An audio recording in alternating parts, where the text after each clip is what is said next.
도전님께서 1991년에 내리신 여러 차례의 훈시 말씀은 단순히 당시의 공부 운영이나 임원 관리에 관한 지침에 머무르지 않습니다. 그 말씀의 근본에는 도를 어떻게 믿고 어떻게 실천하며 어떤 마음가짐으로 자신의 자리를 지켜나가야 하는가에 대한 깊은 가르침이 담겨 있습니다. 오늘날 우리에게 이 훈시 말씀을 다시 되새기는 이유는 시대가 달라졌기 때문이 아니라 오히려 시대가 달라질수록 도의 질서와 자리의식이 더욱 분명하게 요구되기 때문입니다. 도전님께서는 반복하여 공부는 자리 공부라고 하셨습니다. 자리 공부란 단순히 앉는 위치나 역할을 뜻하는 말이 아닙니다. 그것은 천지의 질서 속에서 각자가 맡은 바를 정확히 알고 그 자리를 끝까지 책임지는 삶의 태도를 의미합니다. 봄과 여름, 가을과 겨울이 저마다의 때를 어기지 않고 돌아가듯이 도의 공부 또한 각자의 자리가 어그러질 때 전체의 흐름이 흔들리게 됩니다. 한 사람이 빠지면 계절 하나가 빠진 것과 같다는 말씀은 도의 공부가 얼마나 유기적이며 정밀한 질서 위에 서 있는지를 분명히 일깨워줍니다. 오늘날 우리는 바쁨과 현실의 사정이라는 이름으로 책임을 가볍게 여기기 쉽습니다. 그러나 도전님께서는 직장인이라는 이유, 개인 사정이라는 이유로 자리를 지키지 못할 경우 차라리 처음부터 맞지 않는 것이 낫다고까지 단호히 말씀하셨습니다. 이는 냉정한 판단이 아니라 도와 공동체를 지키기 위한 가장 자비로운 기준입니다. 자리를 맡겼다는 것은 그만큼의 기운과 책임을 함께 맡긴 것이며 그 책임을 다하지 못할 때 발생하는 혼란은 개인을 넘어 전체에 영향을 미치기 때문입니다. 이 훈시 말씀은 임원만을 향한 경계가 아닙니다. 모든 도인에게 주어진 삶의 기준입니다. 가정에서의 자리, 사회에서의 자리, 도 안에서의 자리 모두가 연결되어 있으며 어느 하나라도 소홀히 할 때 신앙과 수행은 흔들리게 됩니다. 반대로 자신의 자리를 분명히 알고 그 자리에 맞는 언행과 책임을 다할 때 도인의 삶은 안정되고 도의 덕화는 자연스럽게 드러나게 됩니다.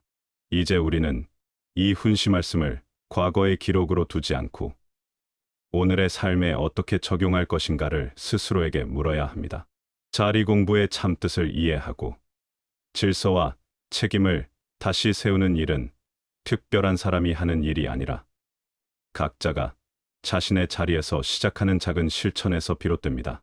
이 글을 통해 도전님 훈시의 핵심 뜻을 차분히 되새기며 우리의 신앙과 수행을 다시 바로 세우는 계기가 되기를 바랍니다. 1991년 6월 12일 도전님 훈시 말씀입니다. 앞으로 공부를 시킬 거다. 공부는 자리 공부다. 시약, 시법을 자리 공부라 한다.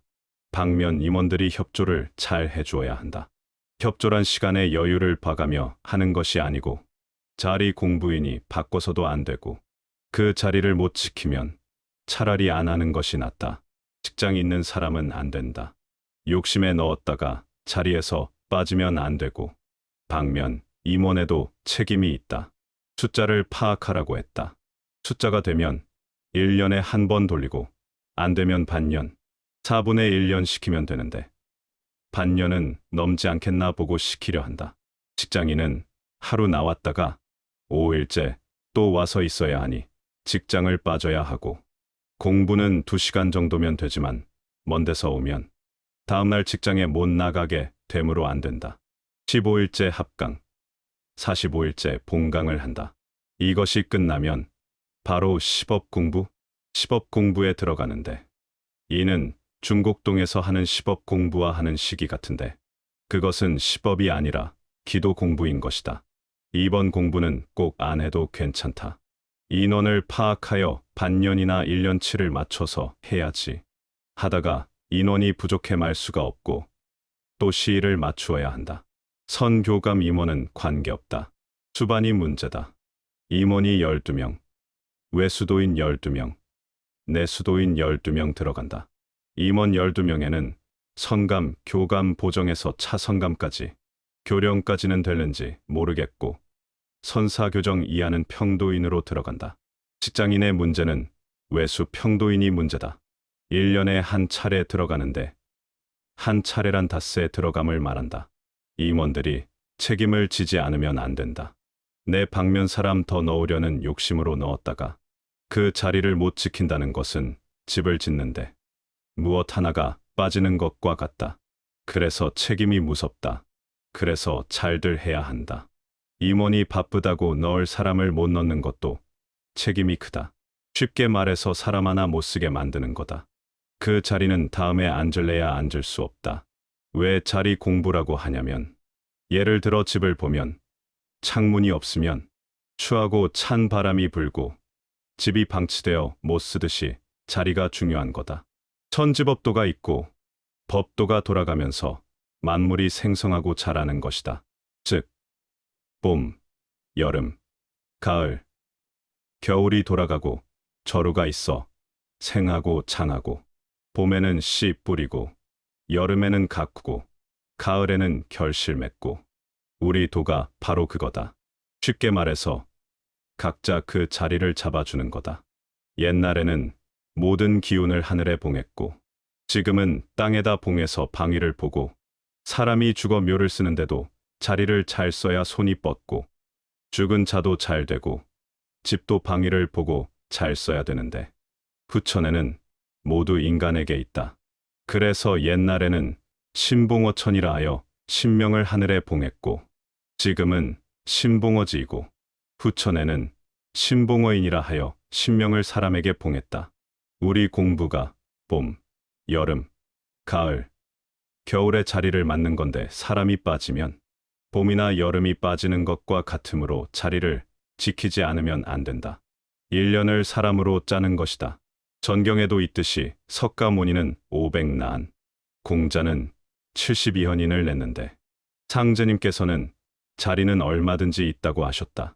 하루 안에는 24시간이 있고 시간 안에는 분이 있고 분 안에는 초가 있고 그래서 여기 와서 공부한다고 자리가 있고 안 한다고 자리가 없고 그런 것은 아니다. 지금 공부는 채다. 채가 잡히면 그 안에 용이 있다. 채용이다. 그러므로 자리는 다 있다. 같은 선, 교감, 이라도 시학원이 있고 시학원은 하루 36명을 통솔해 나가는 책임자를 말한다. 그 아래 정급, 진급이 있는데 이것도 선교감이 한다. 시학원은 1년이며 360명 밖에 못한다. 선교감 숫자는 1500명에서 1600명이고 앞으로 2000명, 3000명 계속 늘어날 텐데 나머지는 정급, 진급하고 정원이 있는데 그것도 선교감이 하고 그것도 넘치면 그 밑으로 간다. 사람은 기국이라는 게 있는데 태어나면서부터 정해져 있다. 이미 임원되어 올라오면서 그것도 모른다면 평도인만도 못하다. 기국대로 실력대로 공부를 짠다. 혹 기운이 약한 사람을 큰 기운에 넣으면 찌그러든다. 이겨내지를 못한다. 가령 큰 항아리에는 가득 부을 수 있는데 큰 항아리에 부을 물을 사발이나 대접에 부으면 다 내버리게 되고 못 쓴다. 전경의 자리를 탐내는 자는 다 죽는다고 하셨다. 충분히 이해해야 하고 내가 그 자리에 못 갈 것 같으면 사양해야 한다. 가령 최고 임원인 선교감이라 해도 중간 임원, 수반과는 다르다. 수반들은 사시기도를 꼭 빠지지 않고 다 모셔도 선교감들은 한 달에 한두 번이나 또는 한 번도 모시지 않았어도 긴 공부를 시키니 완전히 다르다. 임원이 크다. 그릇이다. 큰 그릇에 담을 것을 작은 그릇에 담을 수 없다. 큰 그릇, 작은 그릇을 뭐로 보냐면 자기 밑에 도인수다. 도인 많이 있는 사람과 없는 사람이 다르다. 방면별로 보지 않고 전체로 본다. 임원이 먼저 됐다. 나중 됐다고 따지는 게 절대 아니다. 우리는 무엇보다 상제님의 유지와 도주님의 유명을 받드는 일인데 도주님 제세시에 보면 나는 해방되고 입문했는데 무극도부터 오래 수도한 사람들이 있었는데 끝에 가서는 그것을 안 본다. 수포감이 되어 밑에 포감들을 다 지시했다. 그때 영주 포감은 무국도부터 도 믿고 왔는데 제셋이 옆에서 계실 때는 맡은 자리가 철두철미하게 있었고 모일 때도 보면 영주 포감이 나보다 먼저 들어가면 날벼락 구중을 하셨다. 명심해라. 내가 먼저 성감됐는데 하는 것은 소용없다. 내가 그 자리에 들어가는 것만 해도 얼마나 영광이냐. 직장일이라 공부 못 들어간다고 절대 낭망하지 마라. 상제는 저 밑에서 난다고 하지 않냐. 기준은 포덕한 연운의 인원수, 밑에 도인 많은 사람. 그것보다 더 큰 것은 사업해 나가는데 사업 실적을 본다. 그것은 신이 아닌 이상 사람이 정확하게 본다는 게 어렵다. 빨리 파악하라. 내 수는 숫자가 충분할 거다. 숫자도 많고 직장인도 적은 편인데 왜 수들이 문제다. 반이 짜여 공부를 쭉 해나가다. 다음번에 몸이 아프거나 공부하다 사고가 생기면 다른 사람으로 교체가 되는데 자리를 뺏기는 것이다. 불가피한 사항이면 다음에 어디 자리가 비면 들어갈 수 있는데 공부하다 사고가 나서 못하면 할 수 없다. 용서받을 수 있는 게 있고 용서 못 받을 게 있다. 시학원은 자리를 꼭 지켜주어야 한다. 시간을 못 지킨다든지 졸아서 주문이 끊기거나 바뀌어도 안 된다. 다음 조가 1시간 동안 문 앞에 대기해서 주문이 끊기면 지적해준다. 명단은 수호반 명단으로 짜라고 추보정에게 시켜놨다. 각 방면에서는 못 들어간 사람이 있거나 사고가 나서 돌아오면 사람을 준비시켰다가 집어넣도록 해야 한다. 못 들어가는 사람은 빈자리에 들어가야 한다. 외수 수반들은 12명 곱하기 361은 4,320명인데 4,320명이 있으면 1년 공부를 다 돌릴 수 있다. 자리 공부는 꼭 들어가야 되는 것은 아니다. 들어가서 못하면 안 들어가는 것보다 못하다. 그러나 될 수 있으면 들어가야 한다. 특수반을 뽑으라 했는데 내가 확인하고 있다. 앞으로 40일 이상 50일 정도 하는 공부가 있는데 그 공부는 어렵다. 심고와 신고를 겪어야 한다. 86년 수련반 돌릴 때 그때는 많이 재우고 놀리고 해도 아픈 사람이 많았는데 지금은 더 많은 시간을 공부해도 아프다는 사람이 없다. 한 사람이 공부하면 혼자만 하는 게 아니라 많은 사람에게 그 기운이 다 간다. 그런데 이번에 특별 수련반을 돌리니 아픈 사람이 많이 나오고 그래 수강반까지 아프다 하고 제주 연수반까지 아프다고 하더라. 전체에 기운이 다 돌기 때문이다. 지금은 밥 먹는 시간밖에 안 주어도 아프다는 사람이 없는데 처음 시작하니 힘들었던 것이다. 방면 따지지 말고 하라. 밑에 도인이 많고 실력 있는 사람이 되어야 한다. 우리의 소망은 목적을 달성하는 거지. 다른 게 아니다. 늘 부족하다는 생각을 가져야 한다. 다른 거 아무것도 없이 성심만 가지면 된다. 일심만 가지면 된다. 개심이 있으면 된다. 모두들 하는 것을 보면 잘하는데 더욱 잘해. 포천 작업하는 것을 보면 성심으로 하고 더 일하고 가려고 하니 안 될 일도 되는 거다. 우리들이 참 신기한 거다. 밖에서 집 한 채 질 때 보면 거푸집에 8일에서 9일 잡고 철근 3일 잡고 전기공사를 이틀 잡았어. 13일에서 14일 걸리는데 이것도 빨리 하는 거다. 그런데 우리는 하룻밤은 안 자고 이틀의 거푸집, 철근, 전기가 다 끝나고 사흘째 콘크리트 친다. 수강반은 선무까지인데 이틀 동안 뚝딱하면 올라간다.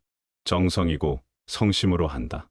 본관이 15일 걸렸고 인문대는 20일 걸려야 하는데 2층부터는 이틀씩 하여 17일 만에 끝났다. 다 열성으로 하여 됐다. 여기 회관 지을 때도 홍 감독이 철근과 전기는 어려우니 밖에 사람을 써야 한다고 했으나 우리가 다 했다. 철근이 제일 쉽다. 포천에는 공사 전에 가면 비 오고 그랬는데 공사 후에는 다른 데는 날이 안 좋아도 거기는 좋다. 날이 안 좋아서 못한 적은 없다. 어제 6월 11일 포천에 옹벽 공사를 했는데 비가 많이 온다고 했다. 그런데 날씨가 좋아서 다 끝냈다. 문제는 레미콘이다. 그래도 순조롭게 되고 있다. 이는 덕화이다. 이번 공사에 100평에 22명 잡았다. 그래, 본관이 500평이라 110명 잡았는데 제주도 노영동은 230평에 50명이라. 인원은 제주도가 더 많은 꼴인데도 비교가 안 된다. 설계가 빨리 안 돼, 허가가 빨리 안 되고 있다. 다음 주 월요일쯤 나올 거다. 부족한 자리는 도인을 만들어서 채워야 한다. 이제는 대순진리회 하면 다들 알 거다. 이제는 평도 나쁘지 않을 거다. 하고는 싶은데 전에 평이 안 좋아 못하는 경우가 있는데 이는 가정화합을 이루어야 한다. 가족은 같이 끌고 가야 한다. 그러면 이웃에서 먼저 안다. 가정화합은 각자의 위치에서 도리를 다할 때 저절로 포덕이 된다. 대학 공사가 손재주로 된 게 아니고 수도해온 수도의 힘이다. 포덕도 한다면 하고 된다고 하면 되는 것이다. 믿음의 결과이다. 자기 윗 임원의 위신을 세워 줌으로 해서 자기도 존경받게 되지. 그렇지 않으면 나중에 후회하게 된다. 첫째, 그 방면의 단결. 가정도 화목해야 하는데 우리는 더 말할 것 없지. 종단의 생명은 단결에 있다. 선감은 저 수반들까지 하나하나 불러 가지고 볼 수 있는 것이다. 나도 필요할 땐 본다. 선감의 책임이 있는데 중간 임원에게만 맡겨놨다가 잘못하면 어떡하려고 안 본단 말인가. 수선무를 보면 그 앞에 선무나 도인들이 일이 잘 되고 화합과 단결이 잘 되면 그 수선무가 잘 한다고 하고 밑에 도인들이 못하면 수선무가 저러니까 그렇지 하며 수선무가 못하는 사람이 된다. 포덕 많이 시켜야지. 금년 6개월 됐는데 10만 호 됐다. 이젠 건물도 다 만들어 놓았으니 사람을 채워야 한다. 1991년 7월 6일 도전님 훈시 말씀입니다. 공부를 시작한 것은 잘들 알고 있을 것이다. 공부반을 짜는데 방면 사정을 잘 몰라서 다른 방면보다 지금은 천안 방면으로 짜고 있다.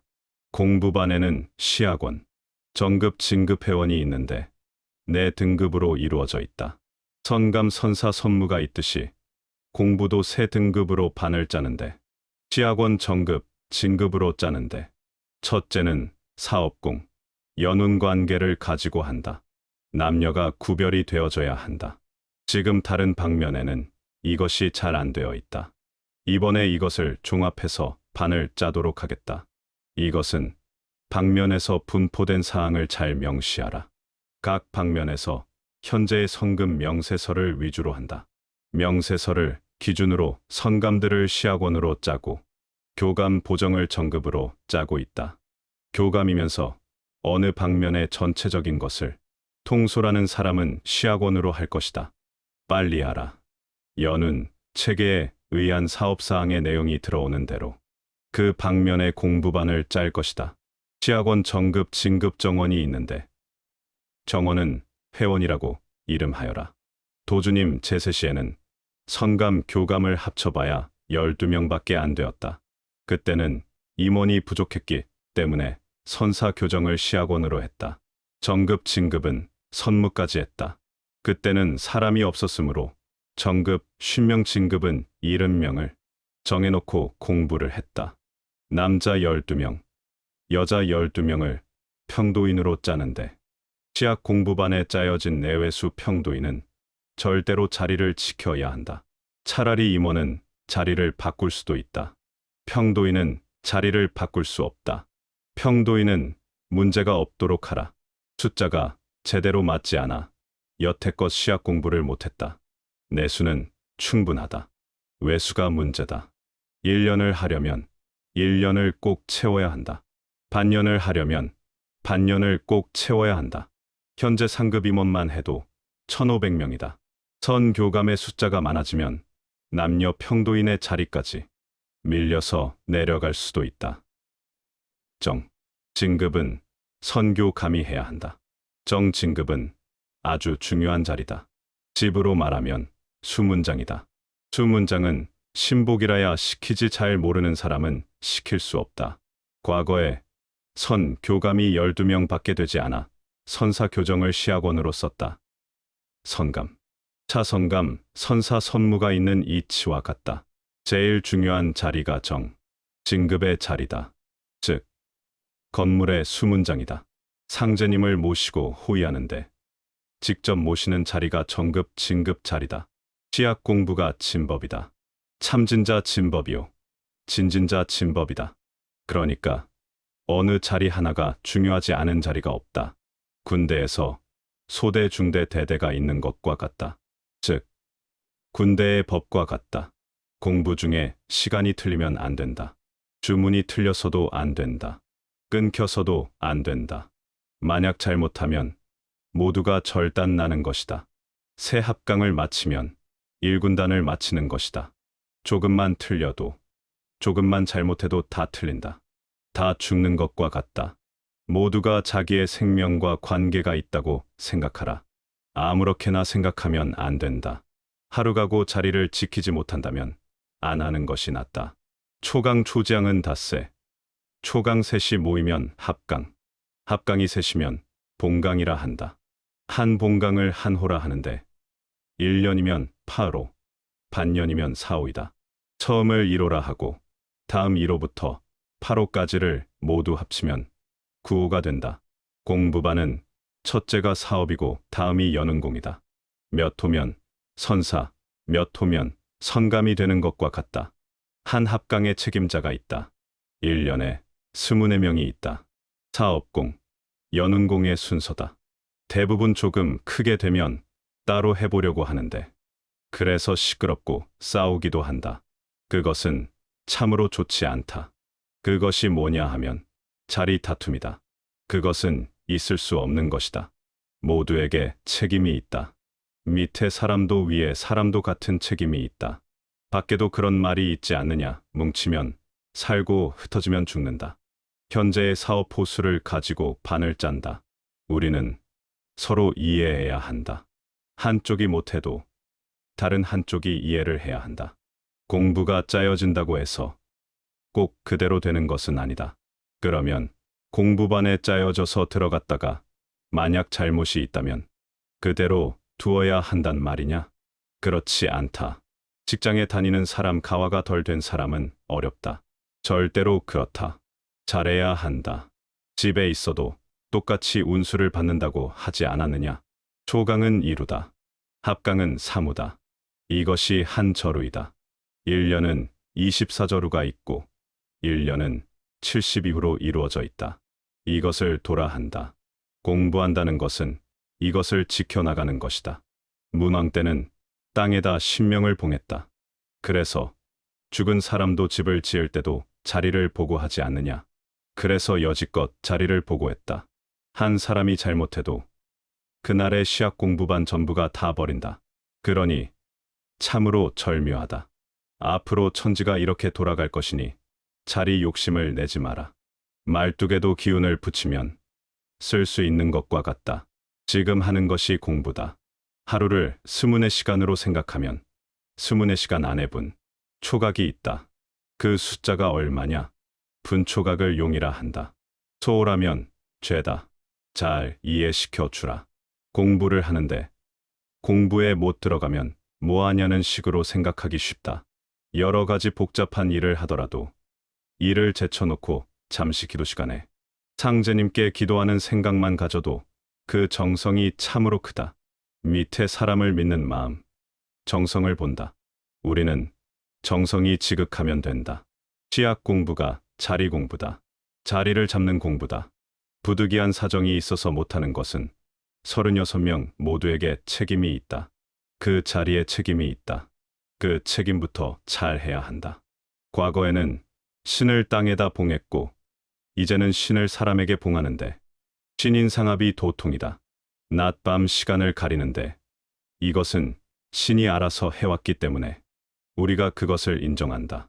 36명은 36명으로서 그 자리가 있으니 책임이 있고 그 자리가 소중하다는 것은 시간을 잘 지켜 자리를 지키는 것이다.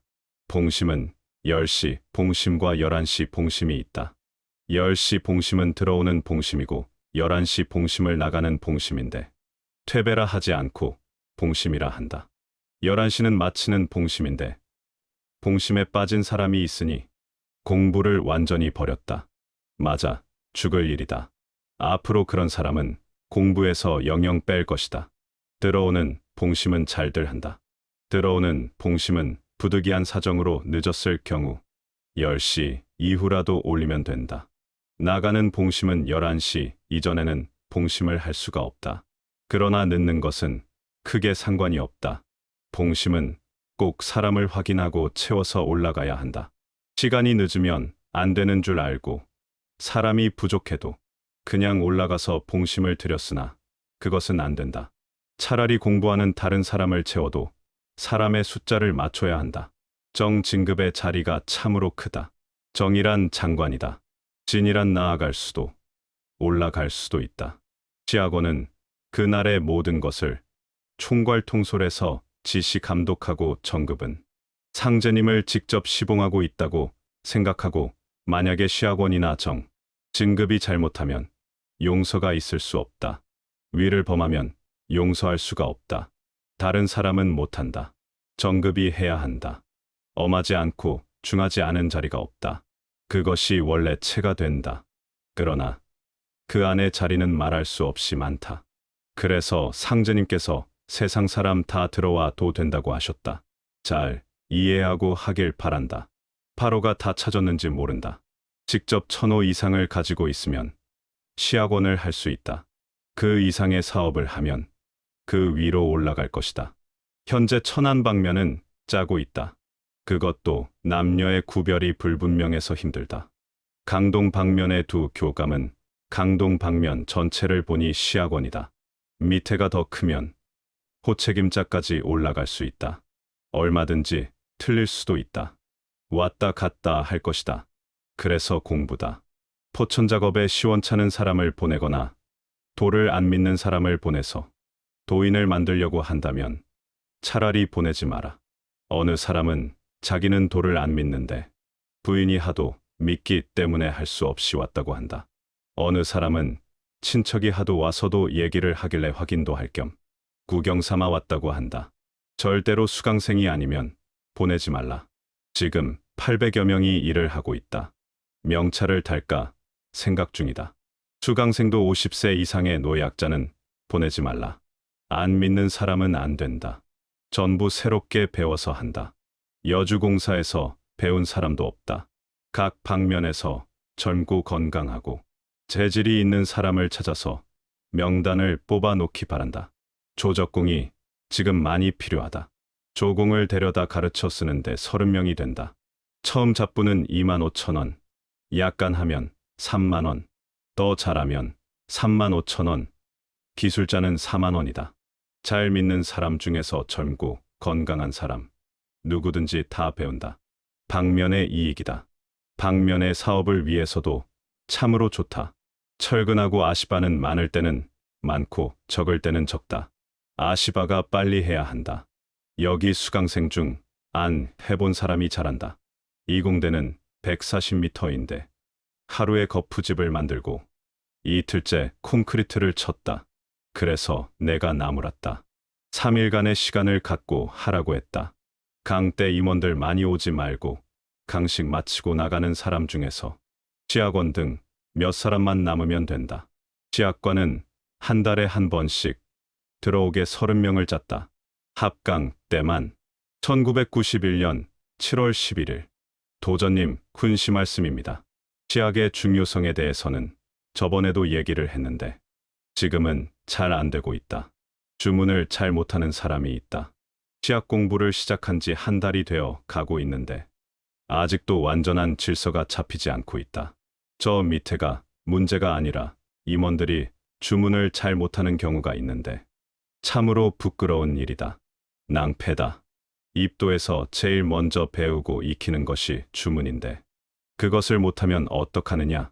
도를 믿는다면 2일에서 3일이면 다 외우지 않느냐. 옛날에는 주문도 없었다.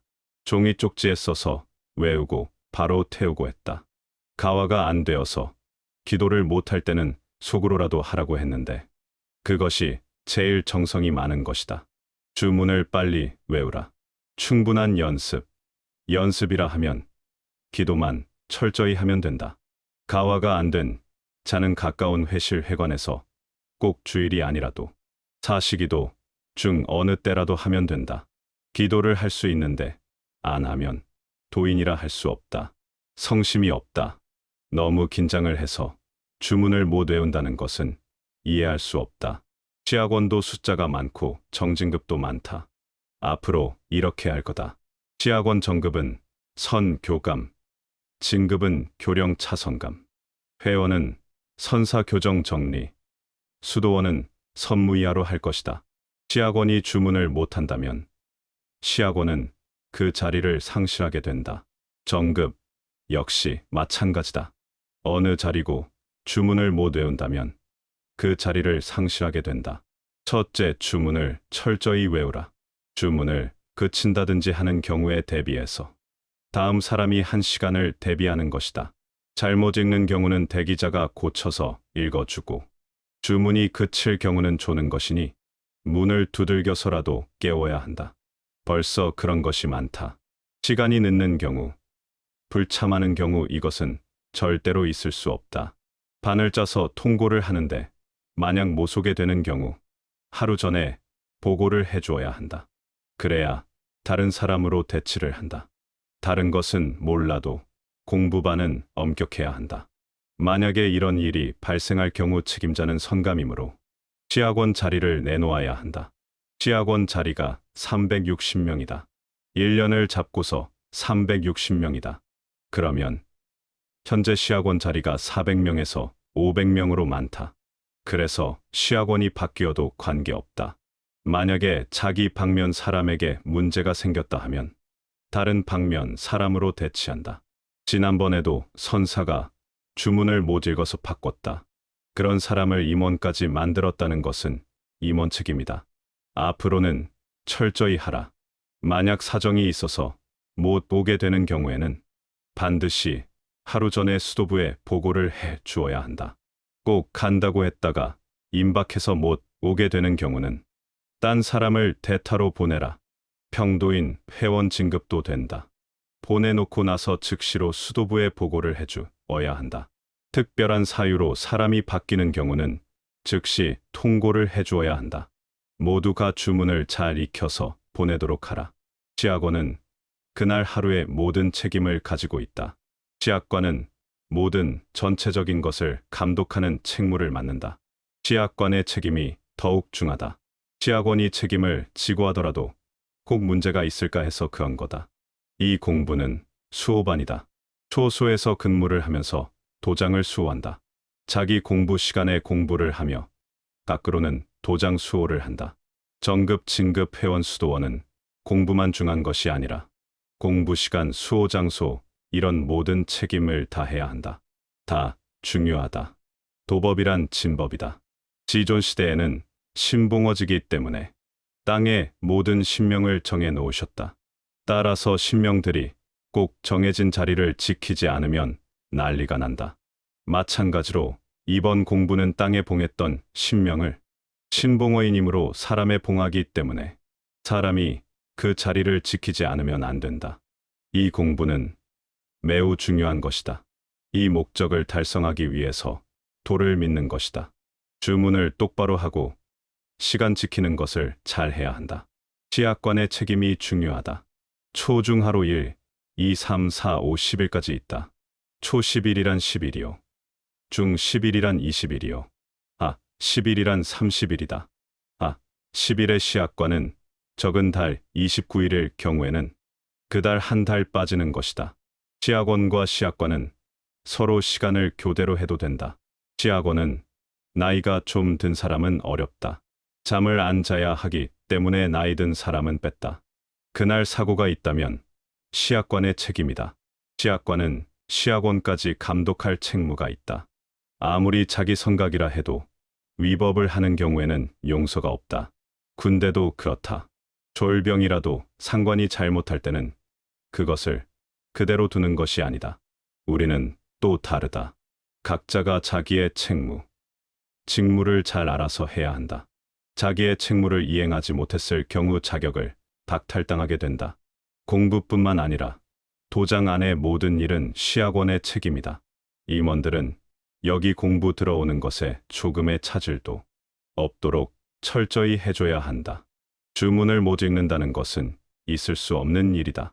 긴 공부하면 모르지만 1시간 하는 것인데 또 밖에서 읽어주는데 못할 것이 뭐 있느냐. 기사를 참 주의하도록 하라. 내수 임원들은 그냥 차에 올라타고 가면 되는 줄 아는 모양인데 그것은 아니다. 한 달에 한 번씩 기사교육 있을 때 안 보이는 방면은 명단을 제출하도록 하라. 선감이 책임을 져야 한다. 내수 임원들은 애들도 있고 한이 나갔다 와도 된다.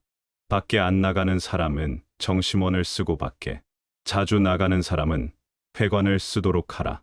왜 그러냐 하면 정심원, 시학원, 시법원은 많이 있는 것이 좋다.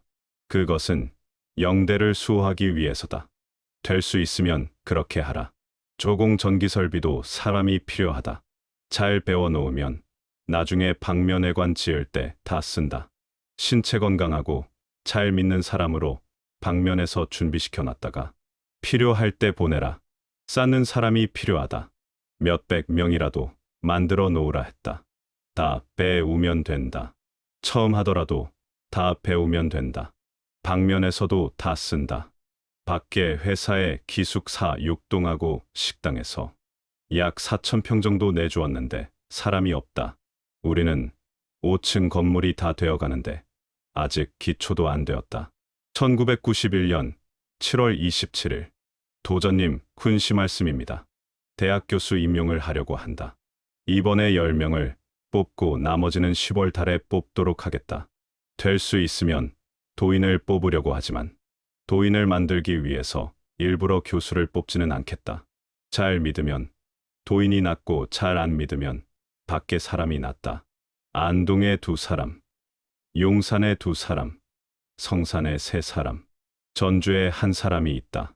사람 쓰는 것은 방면에서 추천하면 종이회에서 의결해서 결정해 주길 바란다. 그런데 해당 방면 선감이 그 사람에 대해서 완전히 책임진다는 확답을 받아야 한다. 앞으로는 방면에서 임원들이 추천해서 종이회에서 의결하여 결정한다. 명년에 학생을 받는다. 400명을 받는다. 10개, 과다. 될 수 있으면 도인 자녀들이 오면 좋다. 대학이라서 그렇다. 지금의 고등학교도 다른 데에 안 빠진다. 고등학교는 학군 때문에 아무나 못 온다. 대학에는 학군이 없으니까 이왕이면 도인 자녀가 오면 좋다. 실제로 들어오기만 오면 좋다. 딴 데보다 나을 것이다. 장학금, 관계도 그렇고 700명에서 800명 이상 규모의 기숙사도 있다. 도인이 많으니까 도인 자녀들의 성적이 좋으면 되지 않느냐. 기독교 학교에 가면 그쪽 책을 봐야 하고 그래야지. 장학금 받기도 쉽다고 한다지. 도인 자녀가 실력으로 들어와서 도인의 자녀가 많으면 많을수록 좋다. 교수를 종단 도인으로 다 써도 사회에서 뭐라고 못한다. 될 수 있으면 도인으로 충당하면 좋다. 처음에는 후기다.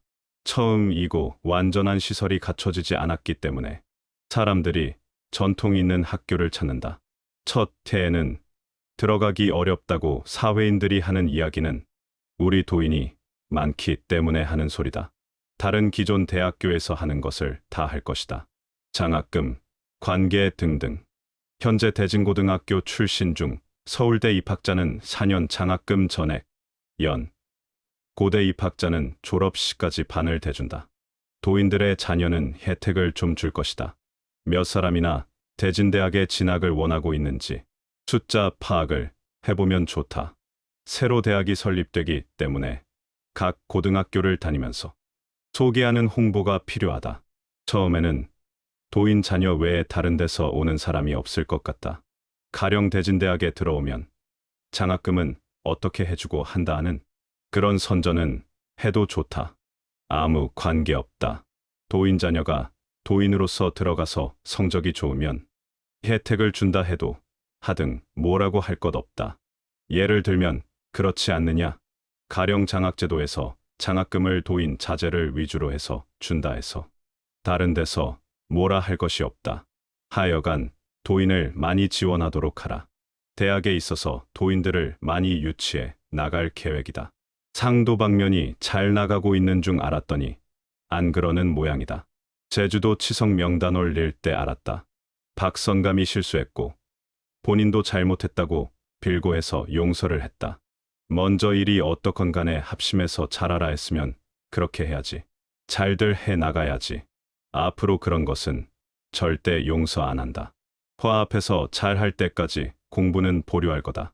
성감이 도인 못 만난다는 것은 있을 수 없다. 진주성감. 성감이 저 밑에 도인까지 다 만날 수 있다. 나도 그렇게 할 수 있다. 수임 성감이 성감이나 만나고 그 밑에 도인을 만날 수 없다는 것은 있을 수 없다. 우리의 진리가 해원상생이다. 해원상생의 윤리를 벗어나면서 도를 닦는다고 하느냐? 수임 성감에 있어서 그 자리는 책무다. 그 밑에 임원이 잘하나 못하나 알아보기 위해서 밑에 도인을 몰래 만날 수 있다.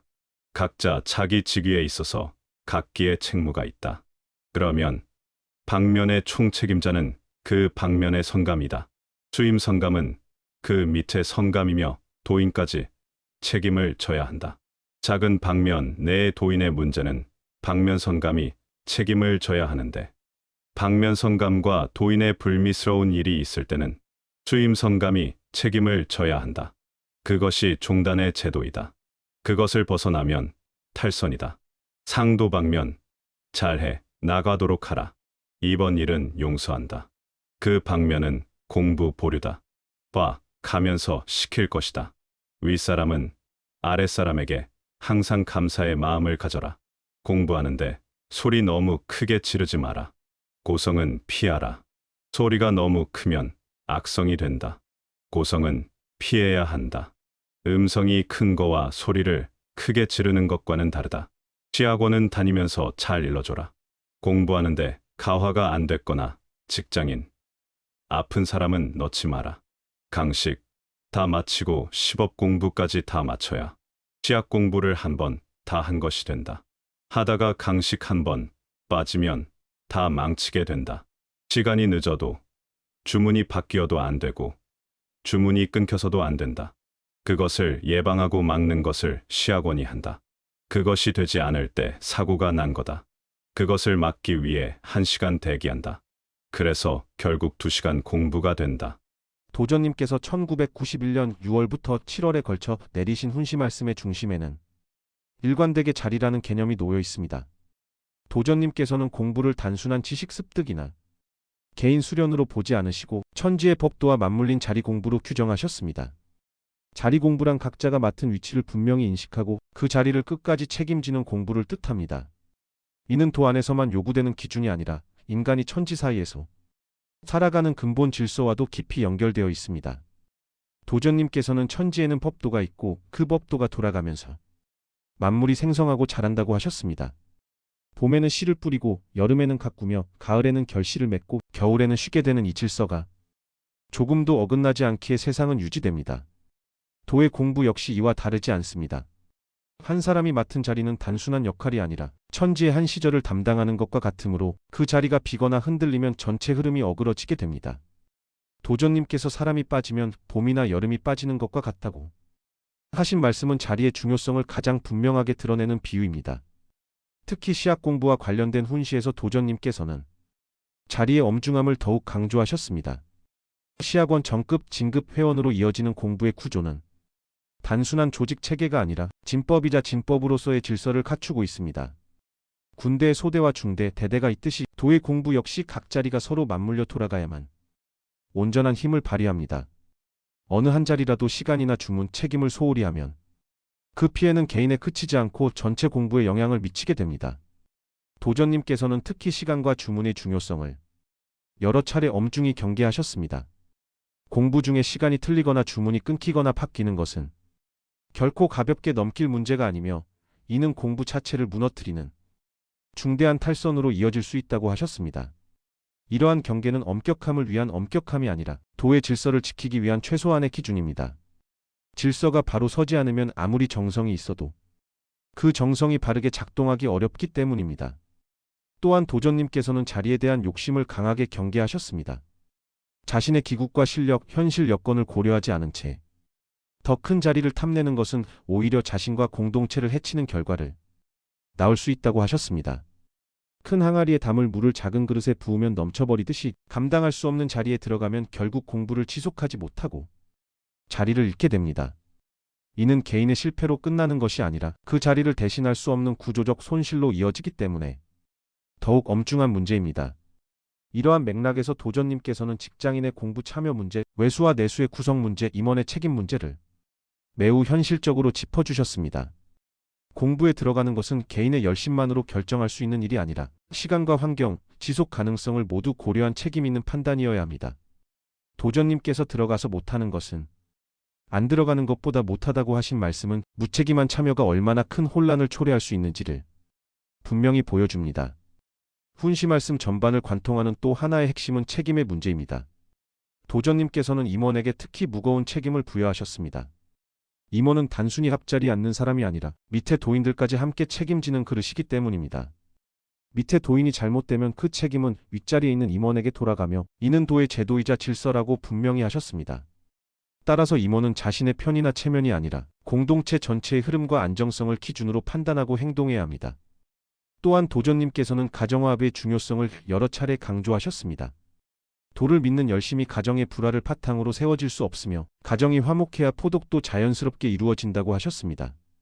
이는 도의 실천이 개인적 차원에 머무르지 않고 삶 전체와 연결되어 있음을 보여줍니다. 가정에서의 자리, 사회에서의 자리, 도 안에서의 자리는 서로 분리된 것이 아니라 하나의 흐름으로 이어져 있습니다. 마지막으로 도전님께서는 정성과 성심의 힘을 강조하셨습니다. 포천 작업과 각종 공사의 사례를 통해 성심으로 하나가 될 때 불가능해 보이는 일도 이루어진다는 점을 몸소 보여주셨습니다. 이는 도의 공부가 단순한 형식이나 규칙에 머무는 것이 아니라 마음의 중심을 어디에 두느냐에 따라 그 결과가 달라진다는 가르침입니다. 그러나 이 정성 또한 질서와 자리를 벗어난 정성이 아니라 자리 위에서 쌓이는 정성일 때 비로소 덕화로 이어진다는 점을 훈시 말씀은 분명히 하고 있습니다. 이처럼 도전님 훈시의 핵심은 자리를 알고 지키고 책임지는 삶의 태도에 있습니다. 자리 공부는 특별한 공부가 아니라 도인의 일상과 신앙, 수행 전체를 관통하는 근본 기준입니다. 이 기준을 분명히 이해할 때 도의 공부는 혼란이 아닌 질서로, 부담이 아닌 생명력으로 작동하게 됩니다. 오늘의 1991년 6월 12일, 7월 6일, 7월 11일, 7월 27일. 훈시 말씀을 실천하기 위해서는 첫 번째 실천 방법으로는 자리를 지키는 공부의 의미를 올바르게 이해하고 맡겨진 자리를 끝까지 책임지는 태도를 생활화하는 것이 필요합니다. 도전님께서는 공부를 자리 공부라고 분명히 말씀하시며 그 자리를 지키지 못한다면 차라리 들어오지 않는 것이 낫다고까지 하셨습니다. 이는 공부의 엄격함을 강조하기 위함이 아니라 한 사람의 자리가 빠질 때 전체의 질서가 무너질 수 있음을 깨우쳐 주시기 위함입니다. 일상에서도 마찬가지로 자신이 맡은 시간과 역할을 가볍게 여기지 않고 끝까지 지켜나가는 태도가 수행의 기본임을 항상 되새겨야 합니다. 두 번째 실천 방법으로는 자기 기국과 그릇을 분별하여 욕심으로 자리를 탐하지 않는 마음가짐을 갖추는 것이 필요합니다. 훈시 말씀에서는 기국에 맞지 않는 자리에 들어갈 경우 오히려 자신과 공동체 모두를 해치게 된다고 경계하셨습니다. 큰 그릇에 담길 물과 작은 그릇에 담길 물이 다르듯 공부의 자리도 각자의 준비 정도와 책임 능력에 맞아야 합니다. 그러므로 스스로를 낮추어 살피고 아직 감당하기 어려운 자리라면 사양할 줄 아는 용기가 참된 도인의 태도임을 명심해야 합니다. 세 번째 실천 방법으로는 공부와 관련된 시간 주문 출입 질서를 절대적으로 엄수하는 태도를 확립하는 것이 필요합니다. 도전님께서는 시약 공부에서 시간의 어긋남, 주문의 끊김, 자리에 대한 방심을 매우 엄중하게 다루셨습니다. 이는 형식의 문제가 아니라 생명과도 같은 문제이기 때문입니다. 개인적으로는 약속을 가볍게 여기지 않고 공동체의 시간 흐름 속에서 자신의 위치를 정확히 지키려는 긴장감을 유지해야 합니다.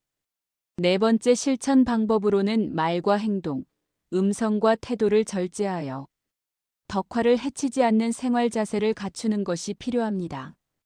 훈시에서는 고성, 거친 말투, 감정적인 언행이 도의 기운을 흐리게 하고 악성을 만든다고 분명히 지적하셨습니다. 도인은 소리를 높이는 사람이 아니라 기운을 안정시키는 사람이어야 합니다. 가정과 직장, 도장 안팎에서 자신의 말과 태도가 어떤 영향을 주는지를 늘 돌아보는 습관이 필요합니다. 다섯 번째 실천 방법으로는 임원과 책임자의 위치에 있는 이들이 더욱 엄격하게 스스로를 다스리는 태도를 실천하는 것이 필요합니다. 시학원, 정급, 진급의 자리는 단순한 직책이 아니라 책임의 자리임을 훈시에서 거듭 강조하셨습니다. 위의 자리가 흔들리면 전체가 흔들리기 때문입니다. 임원일수록 변명보다 책임을 먼저 생각하고 잘못이 있을 때는 물러날 줄 아는 결단을 수행으로 받아들여야 합니다. 여섯 번째 실천 방법으로는 정성과 성심을 앞세워 도의 일을 대하고 결과보다 마음가짐을 중시하는 태도를 지켜나가는 것이 필요합니다. 포천공사와 여러 사례에서 보듯 도의 일은 기술이나 계산이 아니라 성심과 일심에서 비롯된다는 점을 훈시 말씀은 분명히 보여주고 있습니다. 무엇을 하든 내가 얼마나 애썼는가 보다 얼마나 성심으로 임했는가를 스스로에게 묻는 자세가 필요합니다. 일곱 번째 실천 방법으로는 가정화합을 수행의 바탕으로 삼고 가족과 함께 가는 도의 길을 선택하는 것이 필요합니다. 훈시에서는 가정이 불안정한 상태에서의 공부와 수행이 결국 지속되기 어렵다고 분명히 말씀하셨습니다. 도는 혼자 가는 길이 아니라 함께 가는 길이기 때문입니다. 가정에서의 역할을 충실히 수행하고 가족의 이해와 화합을 이루는 과정 자체가 포덕이자 수행임을 잊지 말아야 합니다. 여덟 번째 실천 방법으로는 연락과 보고, 협조를 소홀히 하지 않고 공동체 흐름에 적극적으로 참여하는 태도를 갖추는 것이 필요합니다. 공부반 편성과 운영에서 반복적으로 강조된 것은 미리 알리고 정확히 준비하는 책임감이었습니다. 개인 판단으로 빠지거나 늦기보다 한 번 더 알리고 조율하는 태도가 전체를 살리는 길임을 실천으로 보여야 합니다. 아홉 번째 실천 방법으로는 도 안에서의 갈등과 불만을 자리 다툼이 아닌 이해와 책임의 문제로 바라보는 시각을 기르는 것이 필요합니다. 훈시에서는 자리를 둘러싼 다툼과 분열이 도의 근본을 해친다고 강하게 경계하셨습니다. 자리를 차지하려는 마음보다 그 자리를 통해 무엇을 책임질 것인지를 먼저 생각하는 전환이 필요합니다. 열 번째 실천 방법으로는 말로 앞서기보다 행동으로 본이 되어 조용히 실천하는 도인의 자세를 굳게 세워나가는 것이 필요합니다. 도전님께서는 늘 정성으로 하면 안 될 일이 없다고 하셨습니다. 의는 큰 말이나 과시가 아니라 묵묵한 실천에서 비롯됩니다. 자신의 위치에서 하루하루 책임을 다하는 삶이 곧 도를 드러내는 가장 확실한 길임을 마음에 새겨야 합니다. 1991년 6월과 7월에 이어진 도전님 훈시 말씀은 우리에게 한 가지 분명한 메시지를 전하고 있습니다. 도는 말로 배우는 것이 아니라 자리를 지키는 삶 속에서 체득되는 것이라는 가르침입니다. 공부의 형식이나 직책의 높고 낮음이 아니라 그 자리를 어떻게 책임지느냐가 도인의 진정한 기준임을 반복해서 일깨워주고 계십니다. 특히 자리 공부에 대한 강조는 오늘을 사는 우리에게도 깊은 울림을 줍니다. 자리를 지킨다는 것은 단지 물리적인 위치를 의미하지 않습니다. 시간, 역할, 책임, 관계 속에서 자신이 서 있어야 할 자리를 분명히 인식하고 그 자리를 끝까지 감당하는 태도입니다. 이 자리가 흔들릴 때 개인의 수행뿐 아니라 공동체 전체의 질서도 함께 흔들리게 됩니다. 또한 훈시 말씀은 욕심을 경계하십니다. 더 높은 자리, 더 빠른 결과를 바라는 마음이 오히려 도의 흐름을 막을 수 있음을 분명히 하십니다. 충분히 준비되지 않은 자리에 무리하게 서는 것은 자신을 해치는 일일 뿐 아니라 함께하는 이들에게도 부담을 주게 됩니다.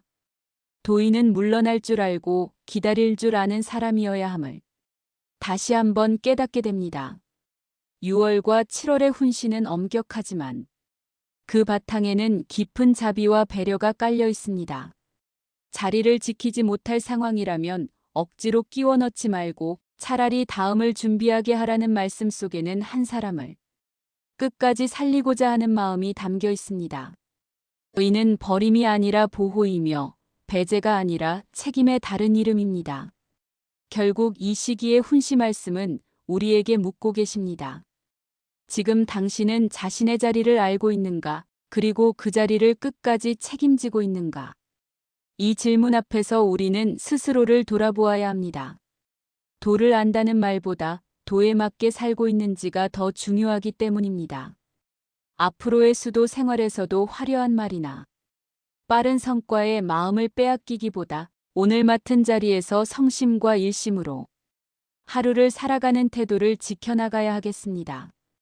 그 조용한 실천이 쌓여 도의 큰 흐름을 이루고 해원상생의 길로 이어질 것임을 도전님 훈시 말씀은 분명히 보여주고 있습니다.